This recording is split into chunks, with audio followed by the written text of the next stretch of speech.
ഞങ്ങളിന്ന് പോയത് western മേറിലുള്ള to chef എന്ന് പറഞ്ഞ റെസ്റ്റോറൻ്റാണ്. വളരെ മനോഹരമായ ആംബിയൻസ് ഉള്ള രണ്ട് ഷെഫുമാർ, മലയാളി ഷെഫുമാർ നടത്തുന്ന ഒരു റെസ്റ്റോറൻ്റാണത്.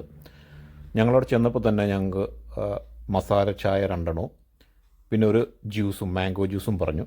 മസാല ചായ നല്ല രുചിയുള്ളതായിരുന്നു. അതിനുശേഷം ഷെഫുമാരുടെ പ്രത്യേകത, അവർ പ്രത്യേകമായിട്ട് ഉണ്ടാക്കുന്ന രണ്ട് ഡിഷ്, അതായത് സ്റ്റാർട്ടറായിട്ട് ഞങ്ങൾ വാങ്ങി. അത് കാരണം ബീഫ് ഡ്രൈ ഫ്രൈയും പിന്നെ ചിക്കൻ ടിക്കയായിരുന്നു.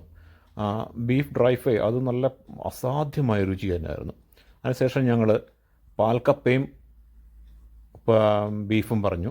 പിന്നീട് ചിക്കൻ്റെ ഒരു കറിയും ചിക്കൻ മസാലയും പൊറോട്ടയും, അത് കൂടാതെ അങ്കമാലി പോർക്ക് എന്ന് പറഞ്ഞിട്ട് അതും പറഞ്ഞു. നല്ല രുചിയുള്ളതാട്ടോ. എന്തായാലും കൊടുത്ത കാശ് നല്ല മൂല്യമുള്ള, നല്ല രുചിയുള്ള. അപ്പോഴാണ് ജെസ്സിക്ക് ഒരു മസാല ദോശ വേണമെന്ന് പറഞ്ഞത്. അപ്പോൾ മസാല ദോശയും പറഞ്ഞു. എന്തായാലും നമ്മൾ തമിഴ്നാട്ടിൽ നിന്ന് മസാല ദോശ കഴിക്കുന്ന സെയിം ടേസ്റ്റ് തന്നെയായിരുന്നു. നല്ലതാണ്.